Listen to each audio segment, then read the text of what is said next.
여러분, 니코카도 아보카도라는 이름을 혹시 들어보셨습니까? 본명이 니콜라스 페리라고 하는 미국의 한 먹방 유튜버입니다. 먹방이라고 하는 건 자기가 음식 먹는 걸 유튜브 방송으로 송출을 하는 것인데요. 이 방송을 하면서 원래 평범한 체형이었던 이 니콜라스 페리는 어마어마한 양의 음식, 또 엄청나게 이상한 음식들을 먹으면서 엄청난 인기와 부를 누리게 되었고, 심지어 맨하탄에 굉장히 비싼 집을 사기도 했다고 합니다. 하지만 초고도 비만으로 몸이 진행되게 되었고, 몸에 여러 가지 질병도 생겨 건강이 크게 악화되었다고 하지요. 실제 이렇게 먹방을 하는 많은 유튜버들이 점점 더 자극적인 컨텐츠를 바라는 시청자들을 확보해서 부와 인기를 이어나가기 위해 먹지 말아야 할 것들을 먹고, 그것도 엄청나게 많이 먹는 바람에 건강을 상하는 경우가 빈번하고요. 심지어 사망에 이른 경우도 종종 있다고 합니다. 먹방을 하던 도중 실신을 하고 그대로 죽음에 이르는 장면이 그대로 전파를 탄 경우도 있다고 하니, 참 인기와 돈이란 게 뭐길래 저렇게까지 해야 하나 싶은 생각에 마음이 편치 않더군요.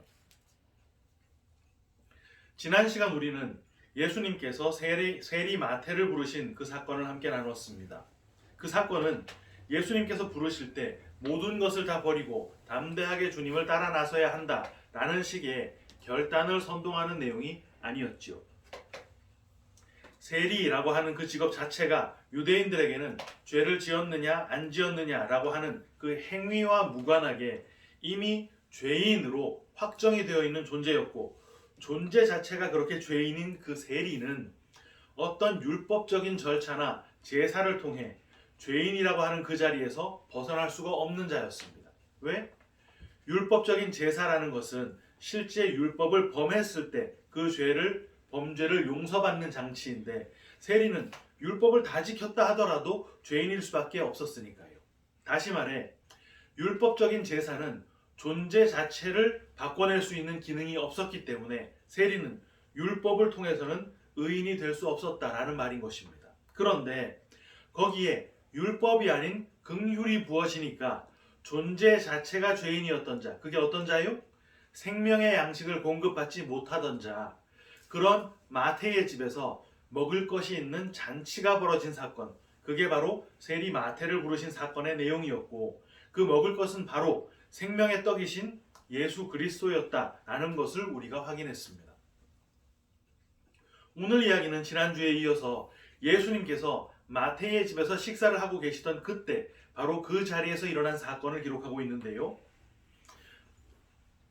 마태의 집으로 요한의 제자들이 찾아와 질문을 하는 것으로 오늘 본문이 시작됩니다. 질문의 요지는 요한의 제자들이나 바리새인들은 금식이라는 것을 하는데 왜 예수님 당신의 제자들은 금식을 하지 않는 것이냐라고 하는 것이었죠. 예수님께서는 이 질문에 대해 혼인집 손님들이 신랑과 함께 있는데 금식은 뭔 금식이야? 라는 식의 대답을 해주셨습니다. 금식은 신랑을 빼앗길 날이 오면 그때 하라는 말씀을 덧붙이셨죠. 금식에 대해서는 우리가 이미 마태복음 6장에서 자세하게 나눴습니다. 간단하게 복습을 해보자면 금식은 헬라어 네스티오를 번역한 단어인데요. 이 단어는 강조의 의미를 담고 있는 네라고 하는 접두어에 먹다라고 하는 에스티오가 붙어있는 합성어예요. 먹지 않는다라고 해석이 되고 우리말로 금식, 단식과 동일한 의미이긴 합니다. 그런데 그 앞에 붙어있는 접두사 네라는 것이 그 강조하는 방향이 꼭 부정적인 방향인 게 아닙니다. 절대 하지 마라 라는 의미이기도 하지만 동시에 꼭 해라 라는 의미도 담고 있는 거예요. 말 그대로 그 뒤의 의미를 강조하기 위한 장치라는 것이죠. 굳이 우리말로 옮기자면 절대로나 반드시 라는 뜻입니다. 그러니까 이 네스티오를 풀어서 놓으면 절대로와 먹다가 합쳐져서 절대 먹지 말아라 라는 뜻으로 해석될 수 있기도 하지만 반드시 먹어라 라는 뜻으로도 얼마든지 해석이 된다는 말이에요. 유대인들은 율법에 따라 대속죄일, 그 욤키푸르라고 하죠. 그날에 반드시 금식을 해야만 했습니다. 레위기 23장 27절. 일곱째 달 열흘날은 속죄일이니 이게 대속죄일이에요.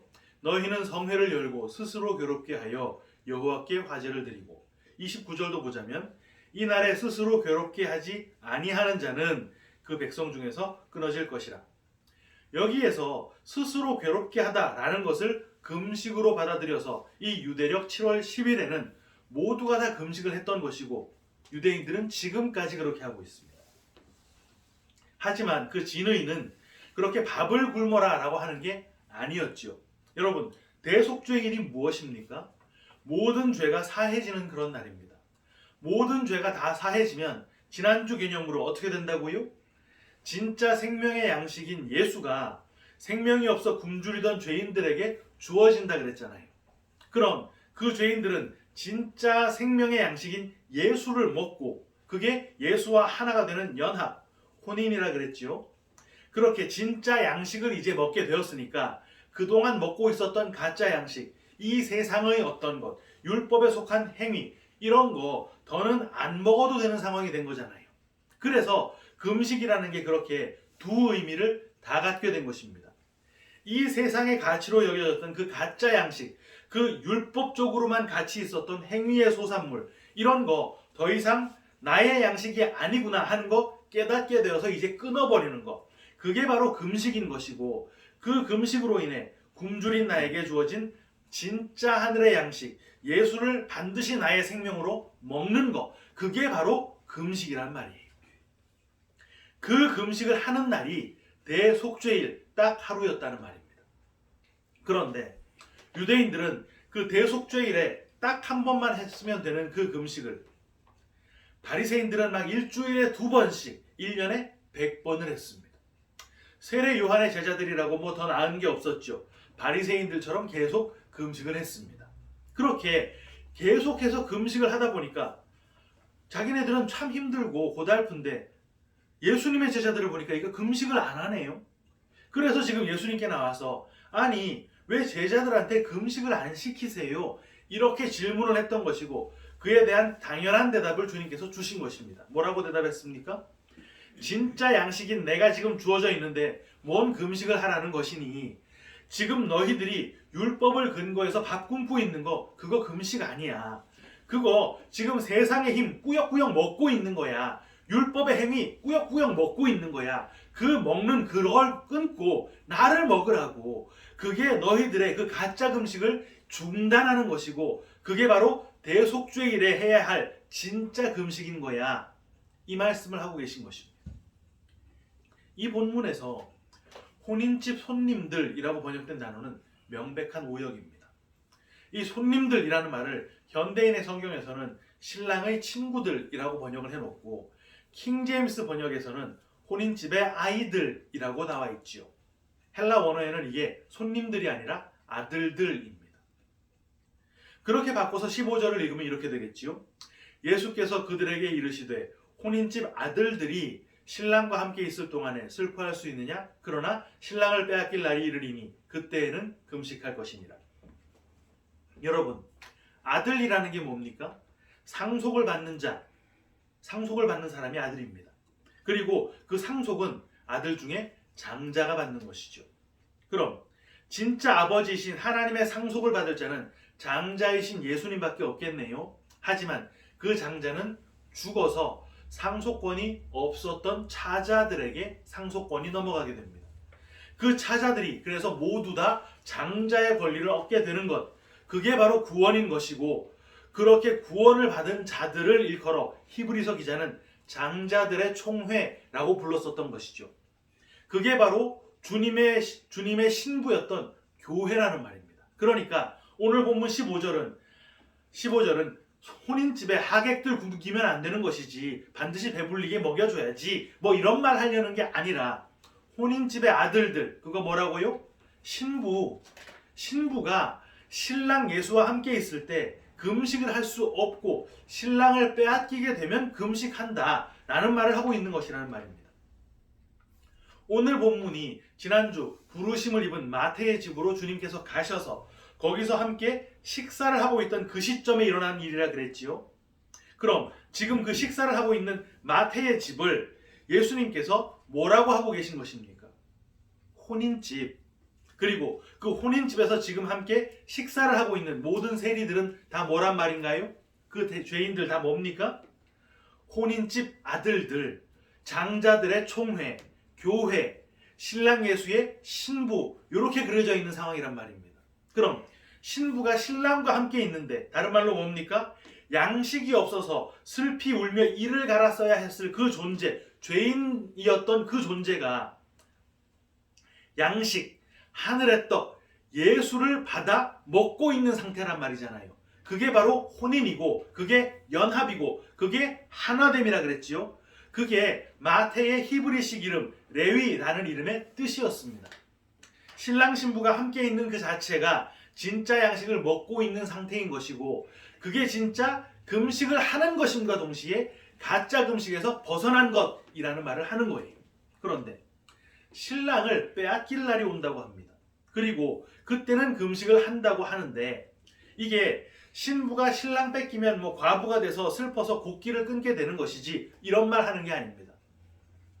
신랑을 빼앗기는 때, 이거 뭡니까? 예수님께서 십자가를 지시고 죽는 때를 뜻하는 것이지요.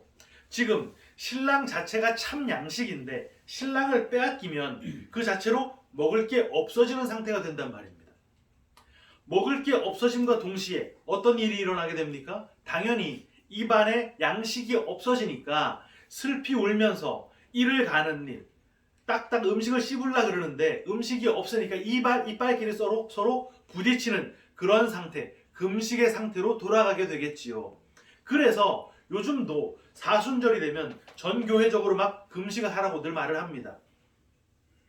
고난주간에 금식을 하면요, 실제 배가 고프고 배가 텅 비니까 머리는 맑아집니다. 그래서 더 예민해지고 배는 고프니까 좀 우울한 마음이 들면서 감성적인 상태로 변하게 되지요.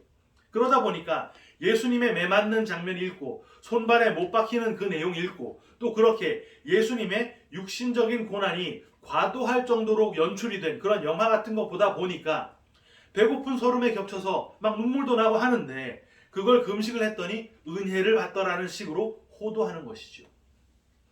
하지만 그런 금식, 그거 뭐라 그랬습니까? 율법적인 행위를 먹는 것, 그게 바로 예수님께서 신랑과 함께 있는 자, 신부들은 하지 말아야 할 금식이라고 말을 하고 있는 거예요. 여러분, 신랑을 뺏기는 건 예수님의 고난이라 그랬습니다. 그 고난이 역사 속 2000년 전에 일어났었어요. 그럼 그날이 구약절기의 의미와 겹쳐놓으면 무슨 날이 되는 것입니까? 대속죄일이겠지요. 그 십자가의 고난으로 전 인류의 죄가 사하심을 입었으니까 그게 바로 대속죄일이라는 말입니다. 그런데 우리는 역사 속에서 십자가가 섰던 그 2000년 전의 그날에 없었잖아요. 하지만 성도는요, 인생을 살아가는 가운데 반드시 십자가가 서는 경험을 하게 됩니다.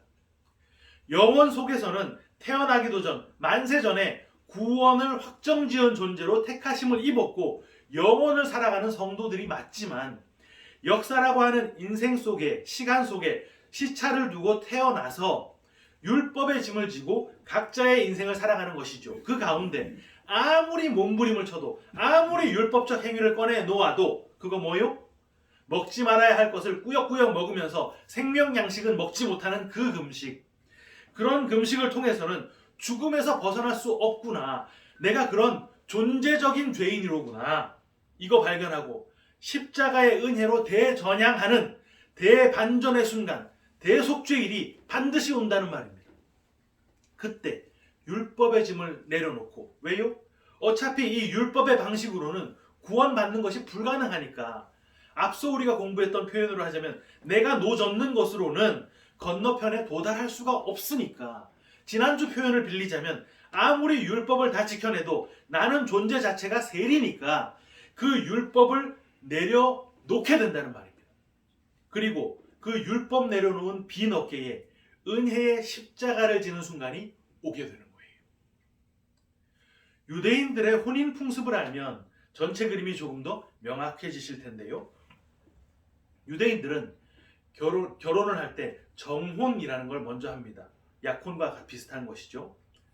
이 정혼식을 먼저 하고 결혼식을 나중에 치르게 되는 것이죠. 정혼은 신랑이 신부의 아버지의 집으로 찾아가서 신부의 몸값을 먼저 지불합니다.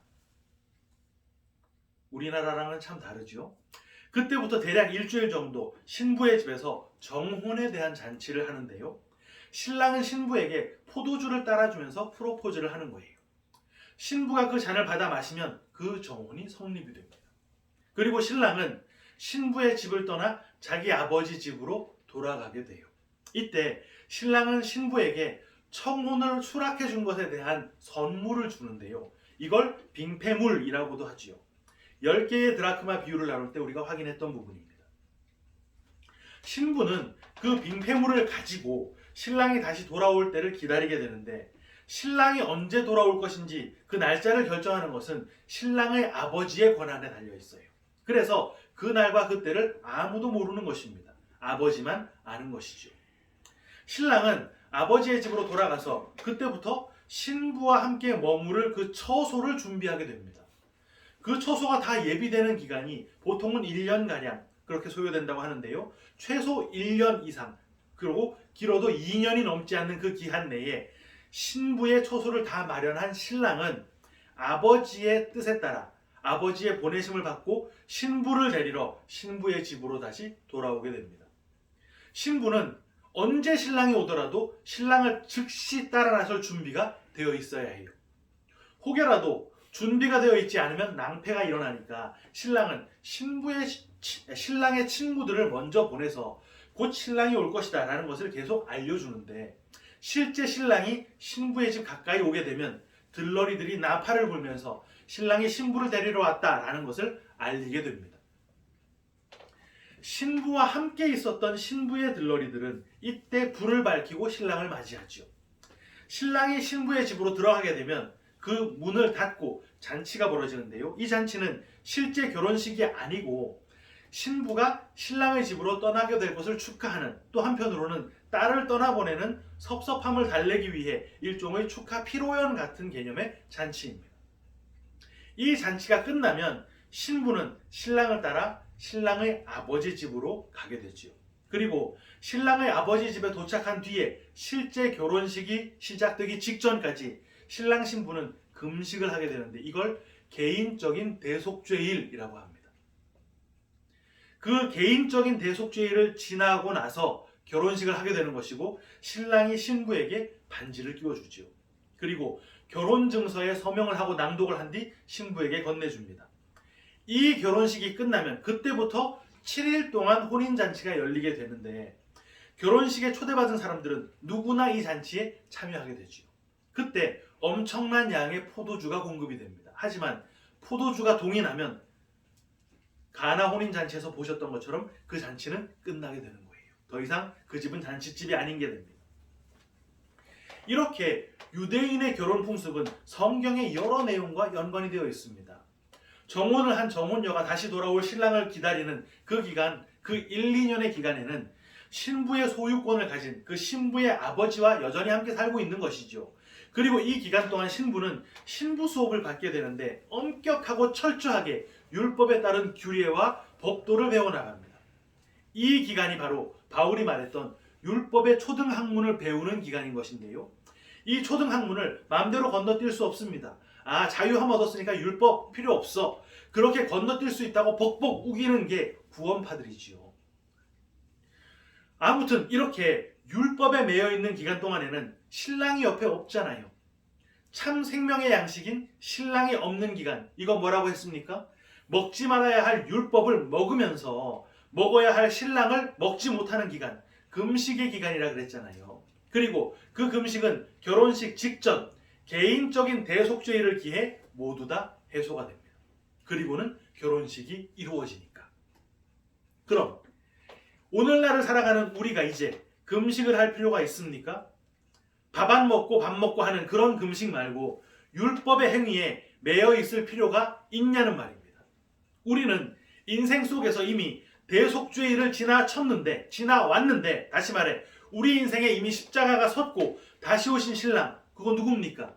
예수의 영, 성령이 오순절로 교회에 내려오셨잖아요. 그래서 신랑이 신부인 교회와 연합이 되어 있습니다. 그렇게 다시 오신 신랑은 이제 다시는 떠나지 않겠다고 하셨는데 그게 하나됨이고 그게 연합이고 그게 은혜잖아요. 신랑 예수 다시 오신 게 먼 훗날 언젠가 다시 오시는 그런 게 아니란 말입니다. 우리 인생 속에 이미 성령으로 그 하나됨이 이루어져 있다는 말이에요. 우리 인생 속에 이미 예수와의 그 혼인이 이루어졌다는 말입니다. 그 말은 그 율법에 매인 금식에서 우리가 완전히 자유함을 입었다는 말이겠지요.